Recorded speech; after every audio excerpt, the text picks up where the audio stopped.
Hey everybody, what is going on? I hope you guys are all doing well, and welcome to another tutorial video. In this video, I'll be showing you guys how you can change the color of the candles on TradingView. So let's get right into it. TradingView can be used for a wide variety of things, all related to trading stocks, crypto, and so on and so forth. And one of these very useful tools is the chart view. As you can see, it is open on my screen right now. The chart view is pretty much to see how the price of certain stocks or objects changed throughout a certain period of time. For example, here you can see it through a couple of months, such as a 5-month period.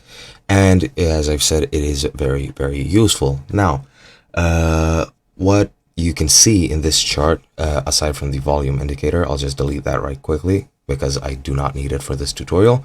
What you see here is basically how the price rose and fell in a period of time, as you can see from August here, or from July 17th here all the way to today, which is November 19th. And yeah, the things that you see here that represent either the rise or the fall of the price. The red ones refer to the fall, and the green ones refer to the rise of the price.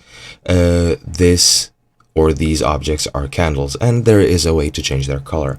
The way you do this is just by right-clicking on the chart and going into settings. Once you're here, just go into symbol, and as you can see, candles are the very first subsection, and here you can change either the body. Let's say change the body to blue. The borders, you can change them, I don't know, to yellow or whatever you would like, something that would complement it, for example orange, or maybe even purple.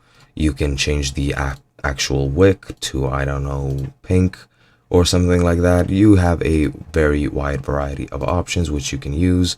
So yeah, that's pretty much how you do it. I hope you guys enjoyed. I'll be seeing you in another video.